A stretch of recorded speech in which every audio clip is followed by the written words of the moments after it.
Alright, got my PlayStation Vita, and what better game to review than a game that's like the staple PlayStation 3 franchise? No, not you, Crash, no.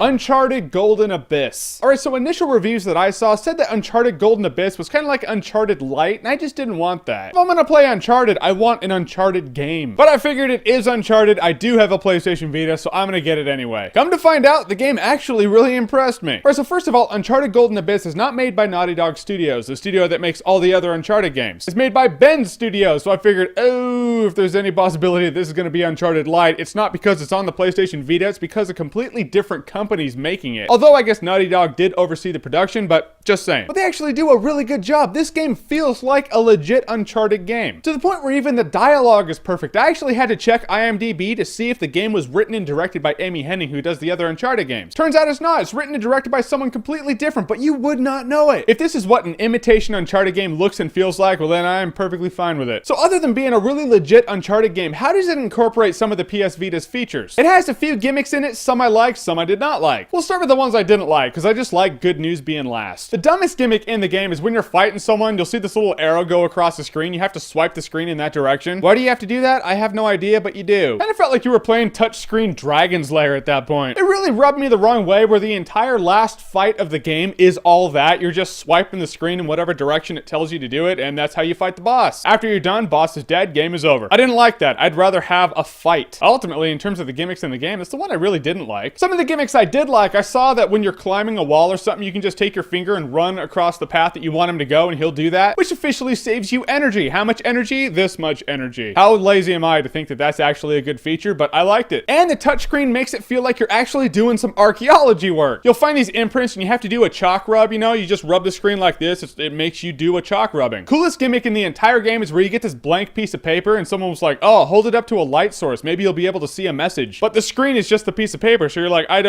I looked up at my light and I was like, no way. And I held my PS Vita up to my light. You see the message shine right through the piece of paper. In terms of gimmick, that is one of the coolest gimmicks a game has ever done. It's almost like the game's like, oh, now you know we can do that. We'll never do it again in the entire game, but now you know. But I really like that. Some of the game kind of feels like a bit of a backslide after Uncharted 2 and 3. You know how Uncharted 2 and 3 had a lot of playable cutscenes? Like you're in a building that is collapsing and you're still fighting guys and furniture's just flying against the wall. Moments like that aren't really in this game, although Uncharted Golden Abyss does do a good job at making it feel intense. You know, when stuff's blowing up around you, but not like that. I would actually put the quality of this game up there with Uncharted 1. It is not worse than Uncharted 1, so if for nothing else, it's as good as Uncharted Drake's Fortune. Not as good as Uncharted 2 Among Thieves and Uncharted 3 Drake's Deception, but it is still a quality game and a really legit Uncharted game. There's just no way that that's bad. No universe whatsoever. The dialogue's perfect. Nathan Drake still feels like Nathan Drake. It plays like a console game, and that's what I really like. Because this is how I see it. You know how like games will have a franchise and they'll make a chapter on that franchise for a portable game system and it just plays different? All you want is a game on a portable game system that plays like your console version of that game franchise. Even Metal Gear Solid Portable Ops. It has weird mechanics where you're like, Metal Gear Solid on the consoles just play differently than the portable versions. Uncharted Golden Abyss plays like a console version of Uncharted just in your hand. Everything flowed. That's all I wanted. I will say it this way, Uncharted Golden Abyss is the best launch title for a portable system since the original Tetris for the original Game Boy. Yeah, it's like that. It's good. So do you have a PS Vita yet? Have you played Uncharted Golden Abyss? If not, what's your favorite Uncharted game? Whatever it is, comment below, let me know. And as always, if you like what you've seen here and you want to see more, click right here to see more. I'm gonna go play Mass Effect 3. That'll take a while to beat, so be patient.